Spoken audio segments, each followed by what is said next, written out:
Welcome back. We're now continuing with Program A. We are now going to welcome Yue Xie.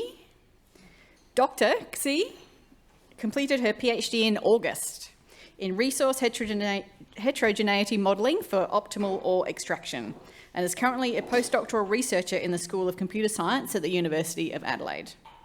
Outside of work, Yue enjoys playing Animal Crossing and dreams of having a long-haired orange cat. I think seems like we've got a fair few cat-sitting roles between everyone here. We'll find you one.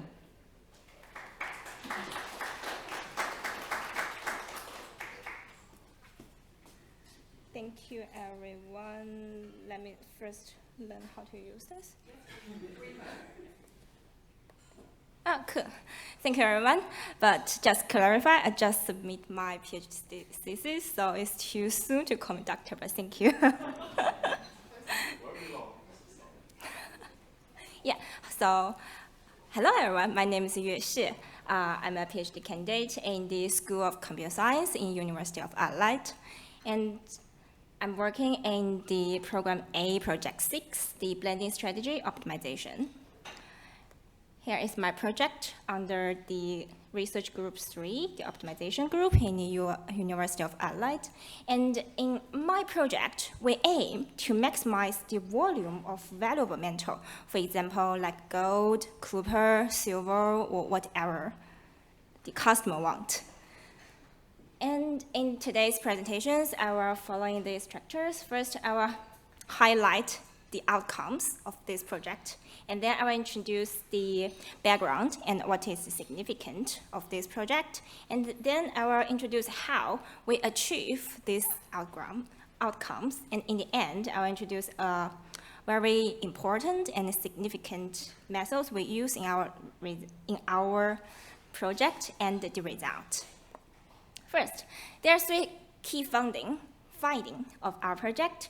First, we developed a mathematical model that optimized the blend strategy, and we name it as the stockpile blending problems.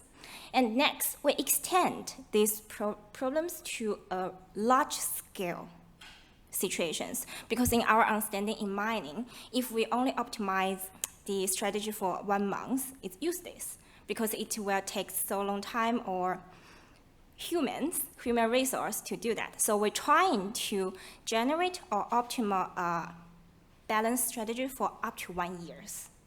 And then we extend our project problems to a stochastic environment. Because in the mining engineering, before you really have this block in your hand or in your library, you don't know what kind of block you will have. Everything is estimated. So we extend our problems so we consider the stockpile blending problems in the stochastic environment. So first, what is the stockpile blending problem? So it's too high for me. For our understanding, the stockpile blending problems is an important component in mining engineering, and the result of these stockpile blending problems can reach hundreds of millions of dollars. And I did some literature reference. We find there are another really important optimization problems in mining engineering is the open pit mine problems. And we treat these stockpile blending problems as an significant, important component in this open pit mine problem, scheduling problems. Here is the upstream of the supply chain in mining engineering. So we first drag block mine from the mine part, no matter what kind of part, open pit part or underground part. Then we transport or sending those ore from the mine part to this run-of-mine stockpile. And now is our project. We claim material from all these stockpiles to generate each bench and sending those bench to mill part. After some maybe chemical progression or mechanical progression, we obtain our final production, and which should match the market plan, which is the customer requirement.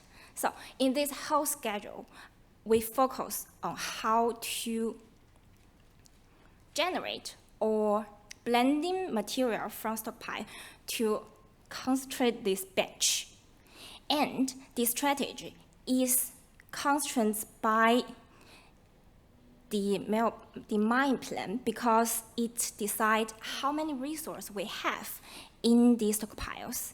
And it also constrained by the mill part because it has some, for example, constraints the uranium grade, or fluorine grade, or copper grade of each bench.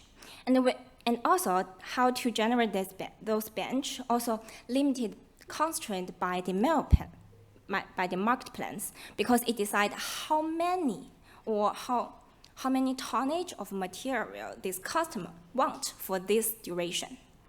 So as I introduced, these problems become a really complex problems. Even it only have one objective, it have up to 10 constraints. And so we consider this kind of problems with a large scale is more realistic, and uncertainty in the geological input data affects the optimizations. And we consider the problems under uncertainty input parameters. For the first finding is to express the stockpile blending problems in a mathematical model. So because when I start my PhD project, what we have obtained from the OZM mineral is a really large size spare sheet. So what we did, we trying to recognize the relationship between each block in this spare sheet and transform it to a computer language. And for my use, I use in Java. So what we did, then we express these problems as a nonlinear model. And then, because these problems is a really complexity problems, if we only run some optimized model methods to obtain solutions, it will be really hard to obtain at least one feasible solutions. So we introduce two repair operator to correspondingly tackle two complexity constraints in this whole model. And in the end, we investigate the performance of really classical evolution algorithms, the differential evolutions. Then for the second finding, we consider the problems with large scales. So we plan the bench or parcels for up to 1 year. And in this 1 year, it contains 12 months. And in each month, it can contain up to 5 parcels. And though each parcels can claim and blend the material from up to 24 stockpiles. So the decision variable, the size of the decision variables is really huge. Then the progress of this, to obtain this finding is we first identify the parameter which directly affect the objective values. And we propose another method to maintain this parameter constantly. And then we implement the model in Java code and apply a heuristic approach in solving these problems. Now we're into our last finding is we consider the stockpile blending problems with uncertainty in material grade, and we apply a chance constraints optimizations. What we did first, we reformulate the whole model, and we assume the material grade from mine to stockpiles are all stochastic parameters. Then we apply the chance constraints optimizations, which I will introduce later, and propose the surrogate functions of those constraints. In the end, we also investigate the performance of differential evolution algorithms. Now, I will introduce the result and the methods we use for the chance constraints. In the beginning, we develop a nonlinear continuous optimization model to integrate uncertainty variables to the optimizations. And we introduce the chance constraints to guarantee that those constraints is valid with a really small probability to tackle the stochastic material grade. And this small probability can be given by our customers. Here is OZM mineral. And then here I will introduce what is the chance constraints optimizations. So here is a general formulations of an optimization problem under uncertainty. normally we will have objective functions. It can maximize or minimize a function, and it's subject to an inequality constraints. Then we apply the chance constraint optimization to reformulate. Why is it shaking? To reformulate these constraints to this type, and these chance constraints guarantee that a solution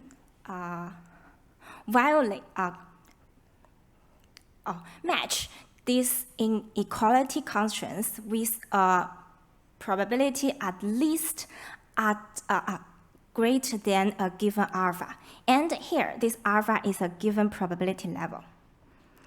And here is the result. Then in our stockpile blending problems, we assume the material grades of the stockpiles and the overall hoard are stochastic variables with known expectations and variance. Then the result decision ensure the probability of complying with constraints, which also the confidence of being feasible. So here, these three inequality constraints is given by our business partner, OZM Minerals, and these three are very important constraints also from the mill part. Then we apply the chance constraints optimizations by giving us these three confidence probability and transform those three constraints to a chance constraints. Then we apply the differential evolution algorithms to solve this problem. Here is the result. This table shows the result for the beginning problems. We only optimize the blending strategy for 1 month. And in this one, let's highlight the first instance. In this month, it only contains 2 parcels. And the first parcel can claim material from 6 different stockpiles. And the second parcel also claim material from another different 6 stockpiles. And the result list in the original columns is the result we obtained from the OZM mineral. And we can find that the result we got by using differential evolution algorithms is much better than the original result. Then this table shows the result for large-scale stockpile blending problems. And also, we've shown the first one as examples.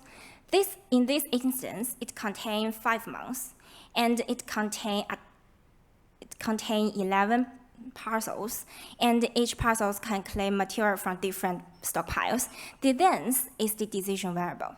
The 76 indicates it has 76 decision variables. And we also find the result obtained by the algorithms is better than the original result we obtained by the OZM mineral. So which indicate that at least when we applying the differential evolution algorithms, we can get a better result than what they have, than the OZM mineral have in their spreadsheet. So for the future work, because currently, as I introduced, we only investigate the performance of some classical evolution algorithms, the D algorithms. So it can be interesting to investigate the other kind of algorithms to improve the performance of our algorithms. So yeah, in the end, I want to take this chance to thanks to my supervisors, Dr. Frank Neumann and Dr. Aneta Neumann, and also our business partner, OZM Mineral, and also the research consulting teams to support my 3 years PhD study. Thank you very much.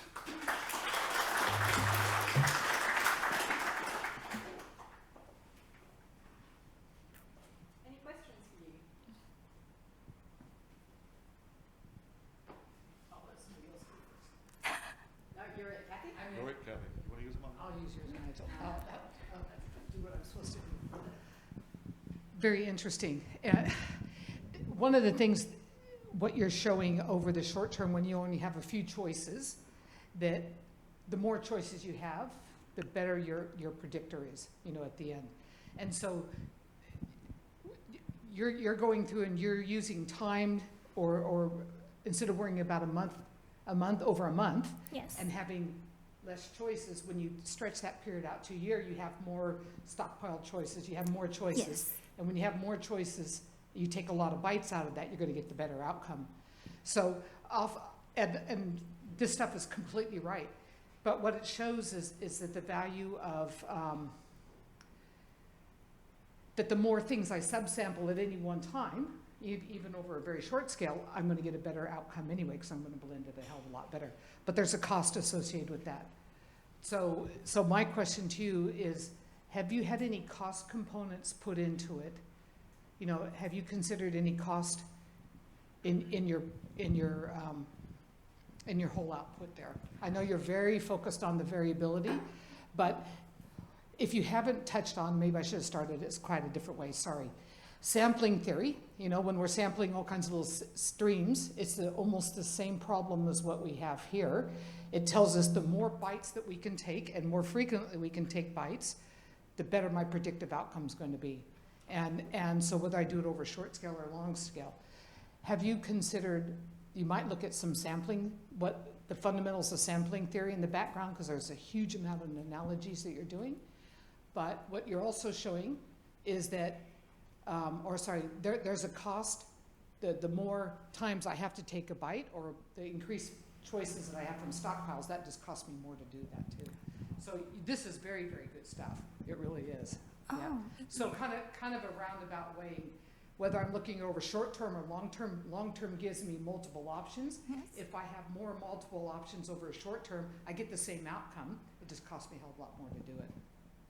Wow, that's really interesting point, but we didn't take any cost, or we can call it penalty in our optimization. And penalties, the same thing. Yes.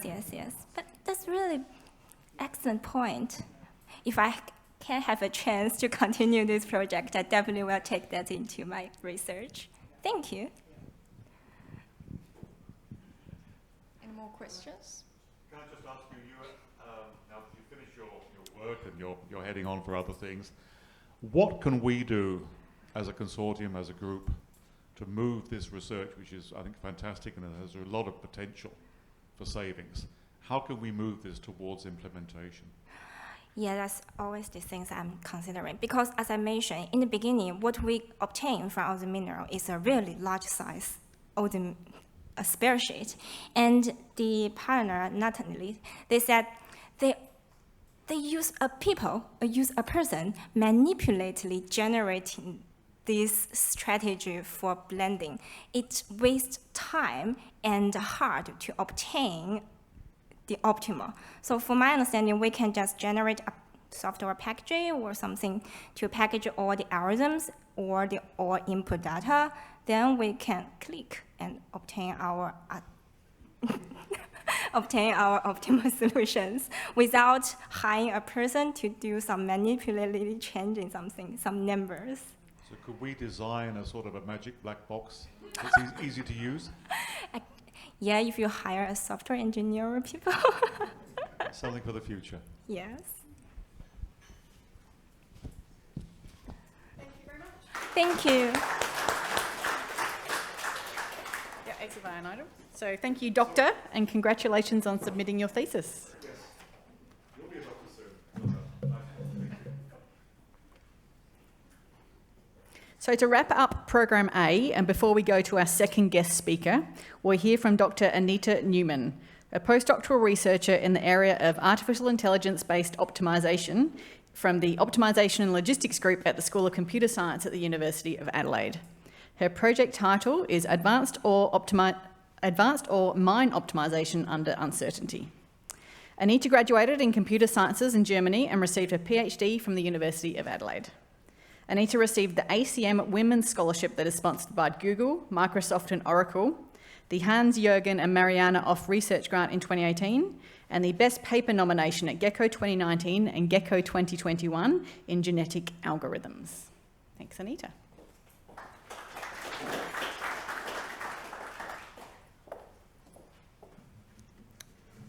Thank you, Ruth, for your kind introduction. My name is Aneta Neumann, and I'm a researcher working an optimization logistic group in the School of Computer Science here at the University of Adelaide.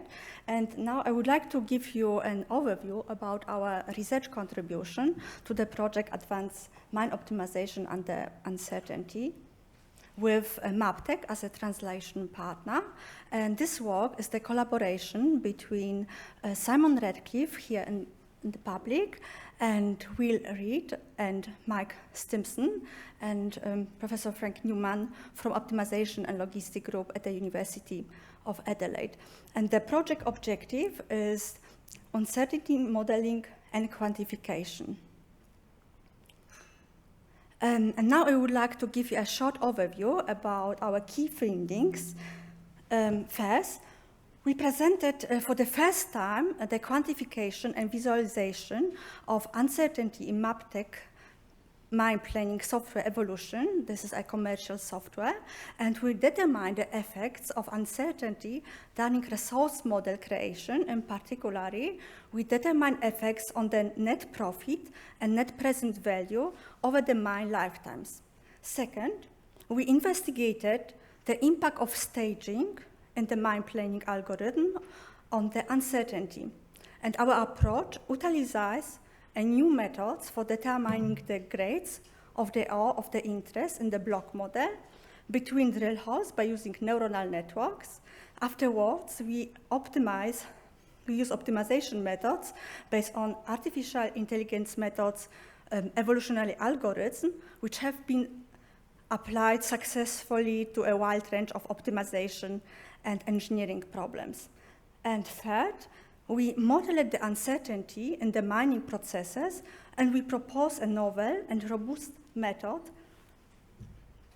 to minimize the uncertainty. So the artificial intelligence technology here and machine learning methods based on assemblies of neuronal networks, constrained multi-object optimization, and the variance and covariance calculation of the material and probability theory approaches. And these methods allows us to quantify uncertainty in the mine processes and to maximize value. And now I would like to introduce our key challenges and value proposition for this transition project. So firstly, we would like to model and quantify the uncertainty in the resource model and gain more knowledge about uncertainties in the resource model. So we want to optimize revenue, taking into account uncertainty in the block models, and gain more insights about the impact of the uncertainty of the optimization problem. And here, our goal is to optimize a strategic long-term plan based on geological estimation uncertainty in the mine scheduling process through modeling uncertainties in a mathematical framework for optimization. In this way, we maximize project value through innovative resource modeling and solutions that are tailored to particular data, taking into account, again, uncertainty. And here what is our problem statement? So consider the decision facing, for example, stakeholders or mining companies in an open pit copper gold mining project. And here investors are trying to decide the level of involvement, and mining companies trying to decide the maximum value projects. So in this scenario, experienced mining engineer is developing a high-level long-range plan as a part of feasibility study of the mine life. After taking into account these geological surveys and surface sampling, drilling activities are launched. So, however, with so few data points from several holes, the mining company will realize that a single estimate model will mostly not deliver enough data to make informed decisions. So it is unclear whatever this deposit is worthwhile, and it is difficult to know how to proceed in the long term. So in this scenario, both mining company and investor understand the weakness of using an average model or average copper grade. The first important step to improve this estimate of the project value is to model uncertainty. And more generally, we consider here geological uncertainty and the open pit mine planning. So how you can see below, although the blocks all have the same size and the characteristic of each block differ. So the grade and the density, rock type, and confidence are all unique to each block within the entry block model, which defines the block model uncertainty. So the overall goal is here to maximize that net present value during the lifetime of the mine. Excuse me. Our first key findings is the quantification and visualization of this uncertainty in the MapTech mine planning software. So we present for the first time the calculation and visualization of uncertainty in MapTech software for the long-term and strategic life on the mine schedule. So we integrated visualization, you can see below the diagram, such as diverse plotting techniques into the MapTech softwares.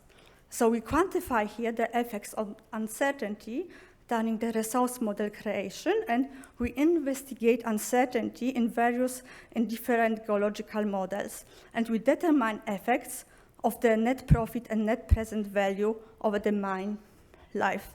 So in the nutshell here, we evaluate and visualize the uncertainty in evolution, the strategic mine planning software with uncertainty module, which is a commercial mine planning and optimization tool. Our second key findings is we investigated the impact of the staging in the mine planning algorithm on the uncertainty. So here our goal is to reduce the variance in the quality and quantity ore produced by the mine and produce a robust and stable NPV over the life of the mine by taking into account different staging approaches. So we explore the uncertainty of mining schedules and compare 4 different staging approaches and analyze the impact of different scenarios on the uncertainty. Here you can see the variance on the right side hand between 10 results in one particular duration, and this allows to inform you where are the periods with the high uncertainty, which on the other hand can directly impact the project profit value. In this case, you might decide to ask for more drillings and assay data to be produced. You will be able to see here the effects of additional drill data on the uncertainty models. And our third and last key findings is modeling the uncertainty in the mining process. Here, optimization problems often involve stochastic components that affect the constraints of the problem. So mine planning possesses challenging and complex optimization problems which involve high uncertainties due to the unknown grade of the ore that is mined. So one of the most challenging aspects of the ore mine optimization is the quantification of uncertainty. Here, for the first time, to our best knowledge, we propose a novel and robust method to minimize the uncertainties. Artificial intelligence technology enabled by this ensemble of neural networks, multi-objective optimization, and the variance and covariance calculation of the material and probability theory approaches target the resource attributes to optimize upstream processing. So this method allows one to quantify uncertainties in the mine processes and maximize value for the transition partner MapTech and end users.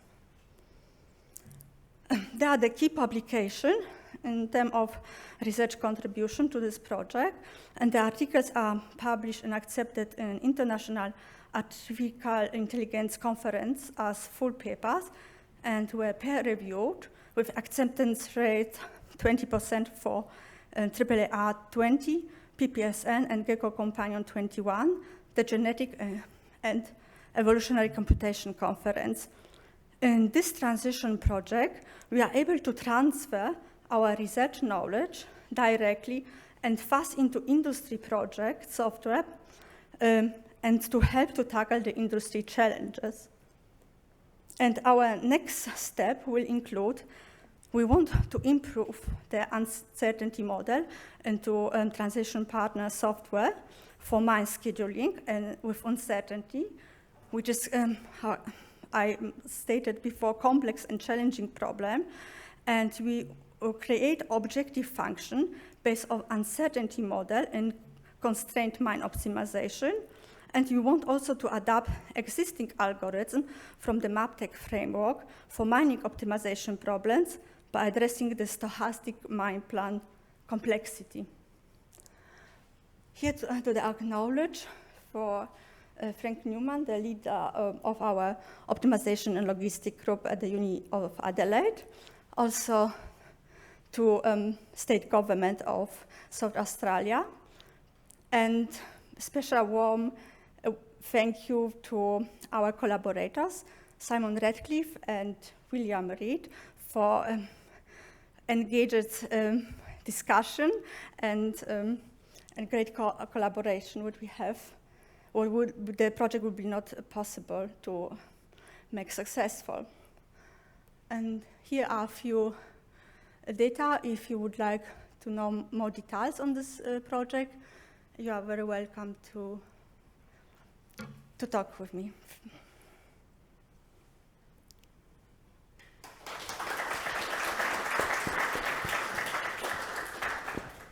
Thank you, Aneta. Questions?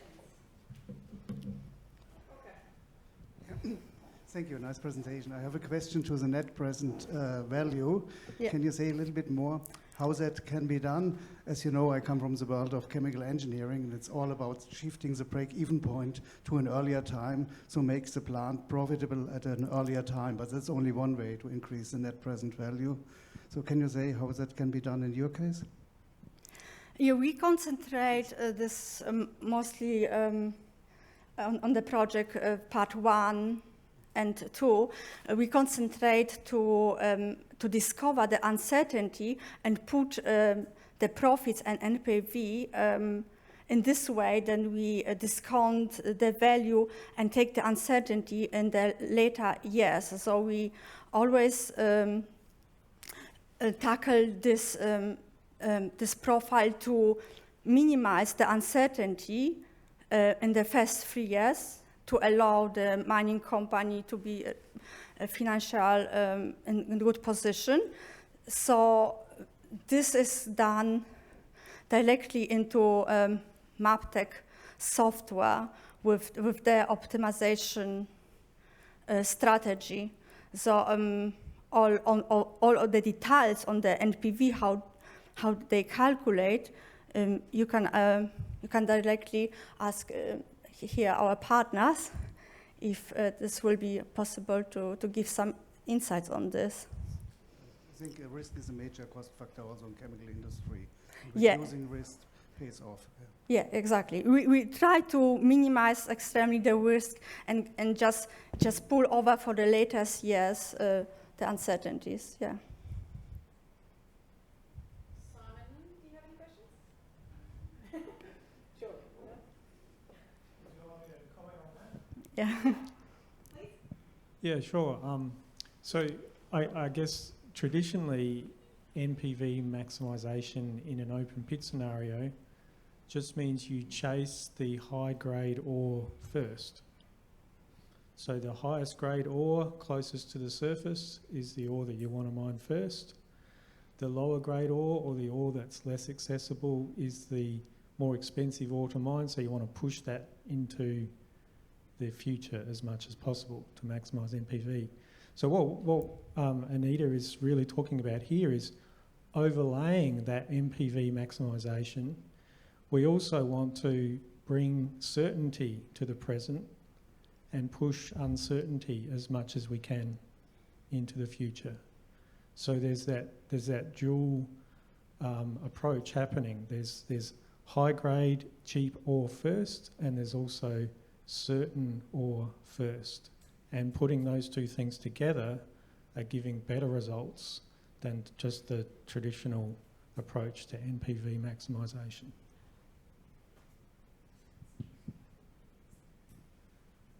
Any other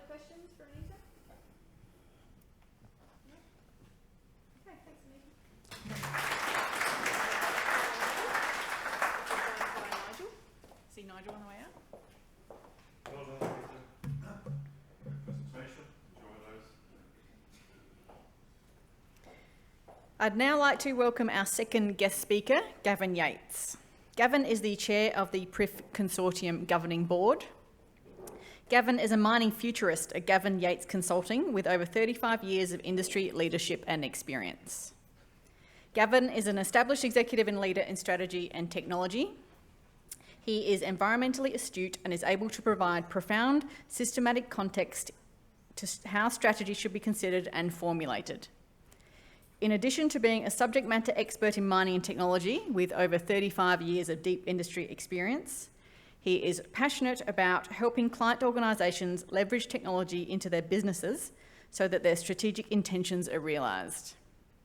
He has a track record of developing, delivering and implementing strategy through aligning and empowering stakeholders to deliver profound change to organisations. Gavin will be joining us online. Somehow. Thank you. Here we go. Can you hear me? I'm assuming you can. As chair of the governance board, I'd like to first welcome everyone there and apologise that I can't be there in person, but living in Melbourne, it presents some challenges at the moment.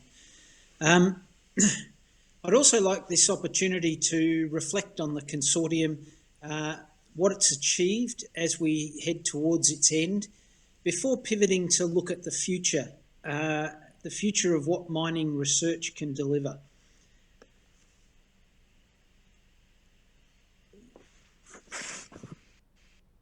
If this works. Yes.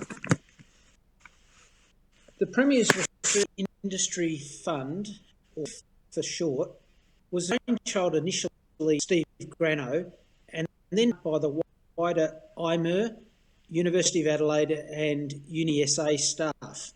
The goal of the consortium was to advance the science of unlocking complex resources through lean processing.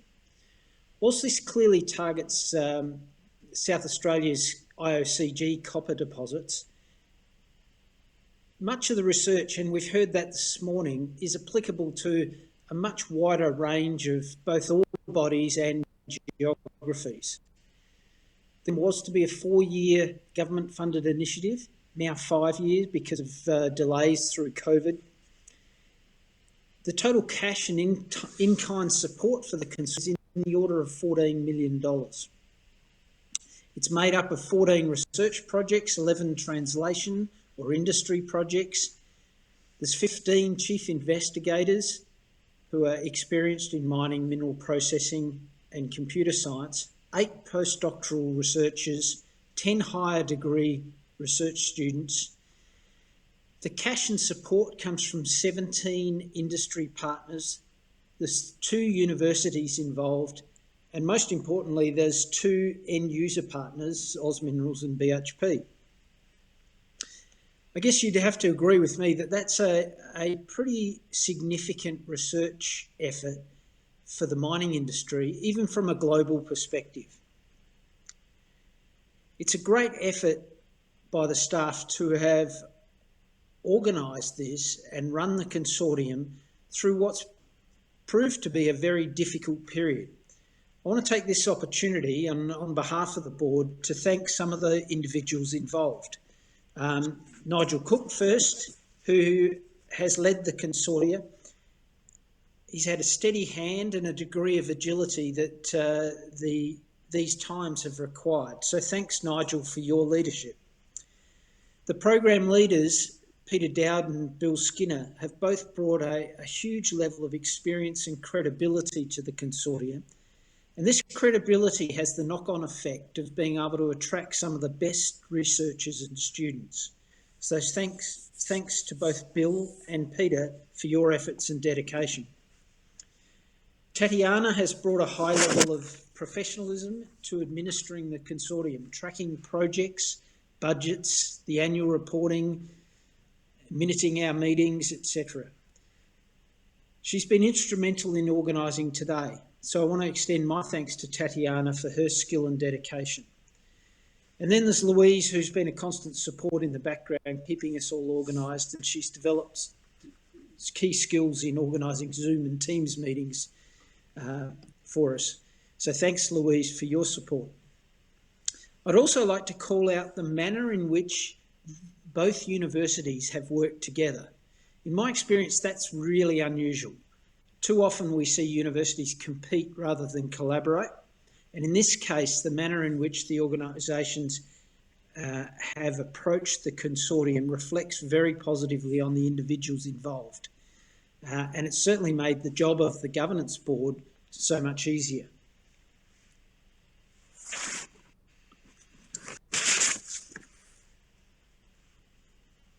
We will see from the presentations today more of the content of the research, but to get some idea of the quality and impact, one indicator of that impact is the over 100 papers now that have been published from work emanating from this consortium.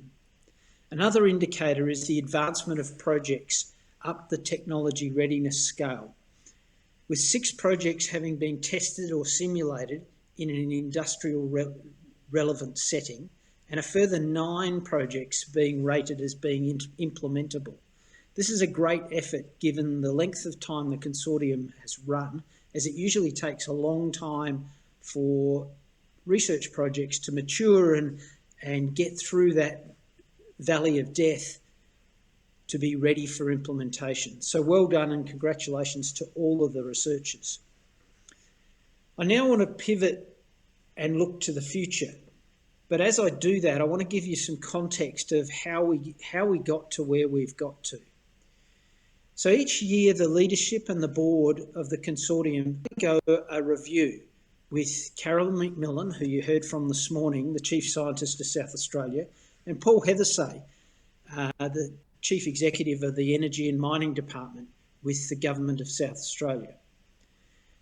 At the June 2020 review, the review panel challenged us by asking, given the scale of the research effort and the fact that the current funding was coming to an end, how could we collectively work to maintain the scale and quality of the research effort that had been started under the consortium, and how would that be funded and what would it focus on? We took that question back to the governing board and discussed the 2 key questions that are implied within that. The first was how to fund a long-term program of research. And the second was what should the industry-linked research in mining be on? Or in other words, what's the next big challenge the industry faces? The answer to the first question was relatively straightforward. The federal government CRC program is a significant funder of industry-led research and typically funds programs over a 10-year time frame. So it met the sort of long-term criteria. It typically matches somewhere between $30 to $50 million of industry funds, which means it's a substantial way of funding a long-term. So you're looking at $60 to $100 million program over 10 years. In addition to one of the major mining-related CRCs, CRC Ore, was ending its term in 2020. And there were indications from the federal government that there was room for additional mining-focused CRCs in the program, especially given the contribution that mining makes to the Australian economy. So the CRC program was a logical choice for a long-term funding mechanism. The second question was a little bit more difficult and took some discussion and thought. So what is the next big challenge facing the mining industry between now and 2030?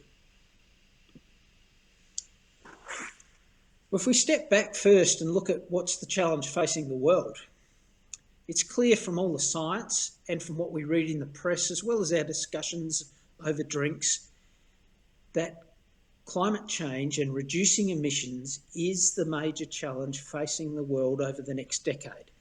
And it's pertinent right now as we head up to the Glasgow meeting. That's going to be centre stage in a lot of our discussions. But how does this impact mining? Traditionally, mining has been seen as part of the problem. But in order to significantly reduce emissions, we as a global society must reduce our reliance on fossil fuels. To do this, we must first electrify what is currently driven by fossil fuels, things like cars and mining equipment. We replace them with electrically driven equivalents. Secondly, we must replace the power generated by high emissions fuels, such as coal and gas, with low emissions methods such as nuclear, hydro, photovoltaic and wind.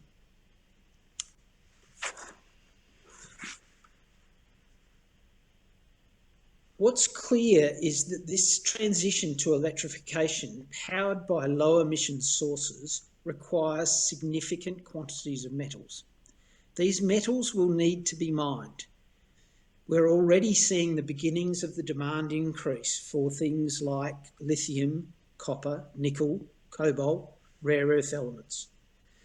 According to the International Energy Agency in their special report released earlier this year, and I quote, "An energy system powered by clean energy technologies differs profoundly from one fueled by traditional hydrocarbon resources. Building solar, photovoltaic plants, wind farms, electric vehicles generally requires more minerals than their fossil fuel-based counterparts. A typical electric car requires 6 times the mineral inputs of a conventional car, and an offshore wind plant requires 9 times more mineral resources than a gas-fired power plant.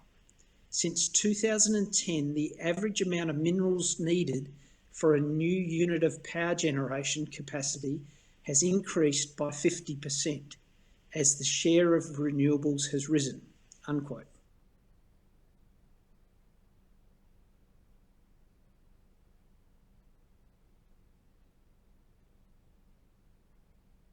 And generators such as wind turbines, electric vehicles, all have large quantities of copper wire magnets offered from elements. Each wind turbine has approximately 5 tonnes. Power grids with renewable generation are much more distributed than traditional grids, requiring higher levels of connectivity, which means more copper wire. This will drive the demand for copper to double in the next 15 to 20 years. So this led us to look more closely at copper.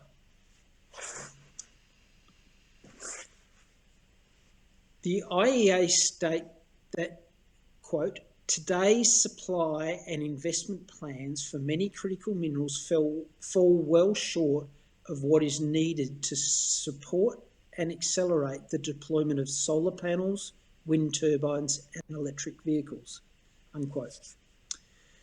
So mining of minerals is now potentially seen as the constraint for the world achieving its emission reduction goals.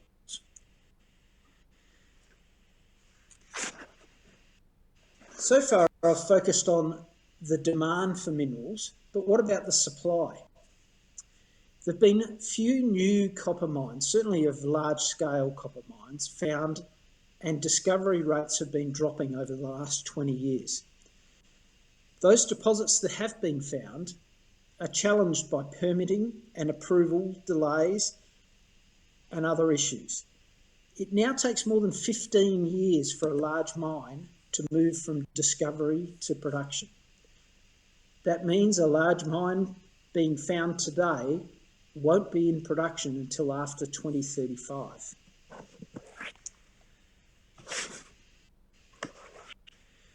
The world's existing large copper producers have peaked in their production and are suffering from declining grades and reserve depletion. Head grades at the world's major copper mines have halved over the last 20 years. That means to produce a tonne of copper requires twice the energy, twice the water, and generates twice emissions. Suffice to say that unless we do something different, the supply of copper is going to be constrained, and not only that, it's going to contribute to increasing levels of emissions, CO2 and water per unit of copper production. So you can see how you might think that mining is part of the problem. So we have the electrification of society driving increasing demand for energy, or the energy transition metals, particularly copper, at a time when supply is constrained. This in itself is enough of a challenge to base a CRC on. But there's more. Currently, almost all of the major copper producing companies are making public statements about their climate change policies, along with their emissions commitments. Most are making commitments to be net zero by 2050. Some net zero significantly sooner. And when I talk to the senior people at these mining companies, they generally don't have a clear plan or idea of how they're going to go about reducing these emissions, and certainly can't answer the problem of how they're going to double production from half the grade whilst reducing the emissions to net zero. This is the real challenge facing the mining industry over the next decade.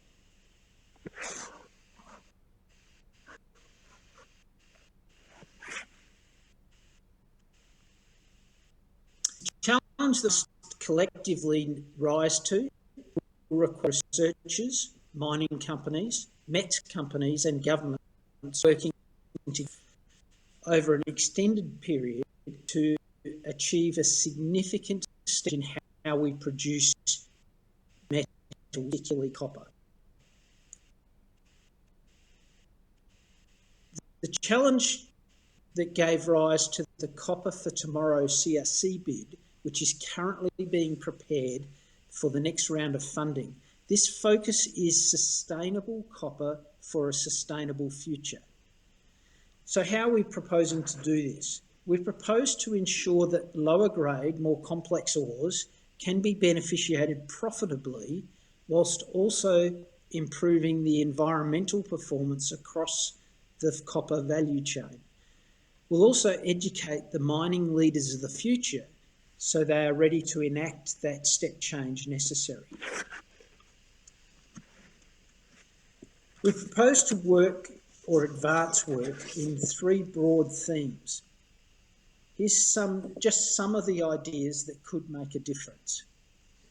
The first theme is around the economics of sustainable copper production.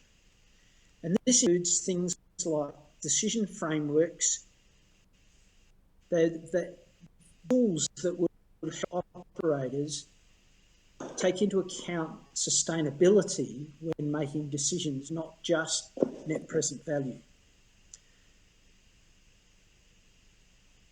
Frameworks for accounting for sustainability, for green copper, and the circular economy. Now, you will agree with me, there's a lot wrapped up in that theme.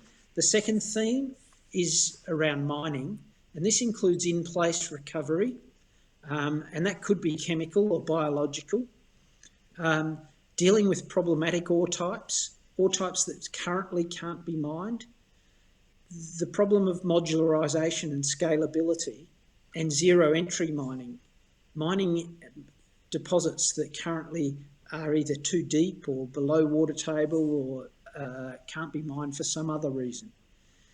And then the third theme is around processing. And key here is processing without tailings, dealing with impurities, reducing water, reducing energy, and gaining greater value from waste products. Collectively, this will help us increase the production to ensure the world meets its emissions reduction targets, whilst doing this in a way that in itself is sustainable and allows mining companies to both meet their economic and their sustainability goals. It's not one or the other. We've got to come up with ways that they can meet both of those goals. So mining can be the solution to the major global challenge facing the world. And if you'd like to know more about the copper for tomorrow's CRC bid, please reach out either to myself or Michael Goodsight, who's in the room today, as well as Roger Higgins, who's there today. Both of them are part of the board for the bid, and would be happy to talk to you about how you can be involved, whether you're a miner, a METS company, or a researcher. So thank you for your attention, and have a great day.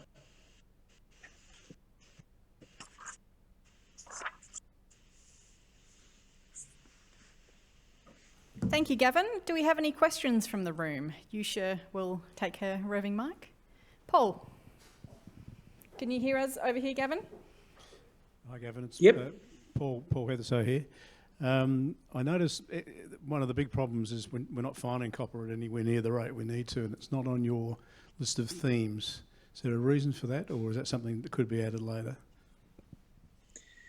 Yeah, it's a good question, Paul. We've discussed that at length, and one of the issues is we don't want to overlap with other initiatives, and there are other initiatives in the exploration space, particularly the MinEx CRC.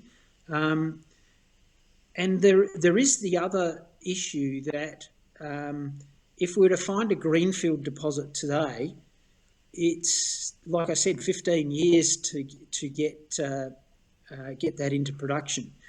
On the other hand, there is actually a lot of known copper that's probably sub-economic today that could be, with new either mining or processing technologies, that could be brought into production, we think, that will help alleviate the problem, the supply problem. So the focus is more on trying to get more out of what we already know, and there are other initiatives looking at the greenfield copper, but certainly once they're found, how they're developed, we certainly are interested in having new technologies that will assist in developing those new mines in ways that are both economic and sustainable.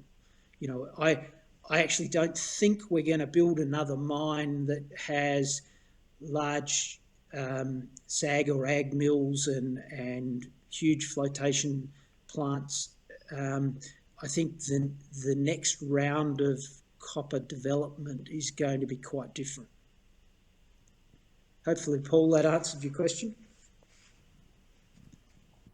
Thanks, Gavin. Any more questions from the audience? Wei Chen?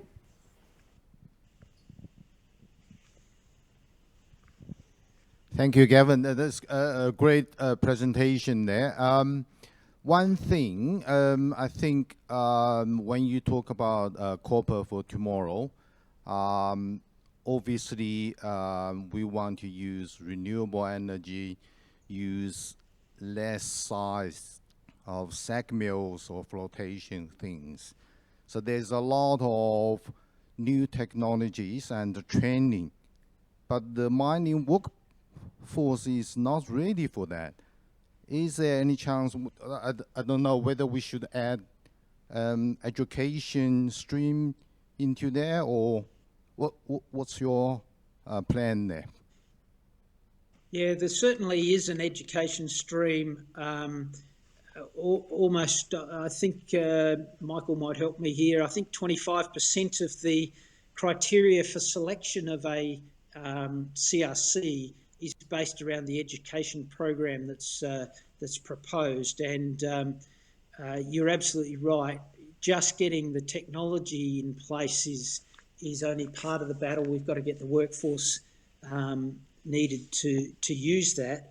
And to that end, we've actually thought that along the lines I was saying, we're probably not going to have mechanical, as much mechanical separation in the future. It's likely to be chemical and potentially even biological. Now, we've identified that Australia has lost quite a bit of capability in the hydrometallurgical area, probably with the demise about a decade ago of the Parker Institute in WA, which was focused on hydrometallurgy. That's an area that I think we need to focus on and build the capacity in that area. So capacity building in key skill areas is part of the CRC's intent. And to that end, we've initiated work with Jacques Eckstein out of Curtin University, who's one of the key experts in the hydro, particularly in sustainable hydro with extraction technologies like glycine, etc. So I think you're absolutely right. We can't leave the workforce behind, and getting our future leaders to implement what we need into the future is really important. And for more information for copper for tomorrow, Gavin mentioned to speak to Mike Goodsight and Roger Higgins. Perhaps Mike and Roger can stand up and just be known to the audience. Mike and Roger, if anyone wants more information, please speak to them during the break. Do we have any final questions for Gavin?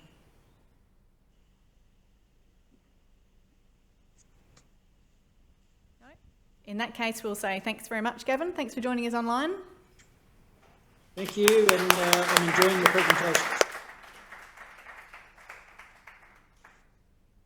So thank you very much to the speakers of Program A of the consortium and our guest speakers for today. We'll bring Program A to a close with any remaining questions we have from the audience and from online. So Kirsten and Linda have been monitoring the online questions. And I don't think there is any. No? So if we've got anyone in the room that had any more questions for any of today's speakers, please speak up. Now's your chance.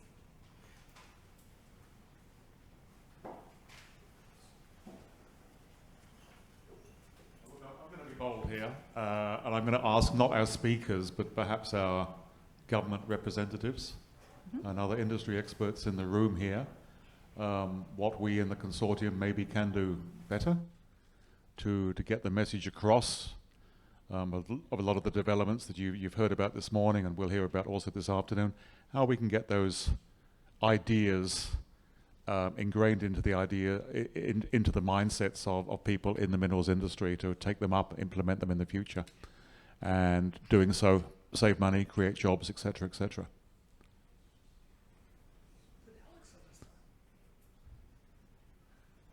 Alex is talking. Paul?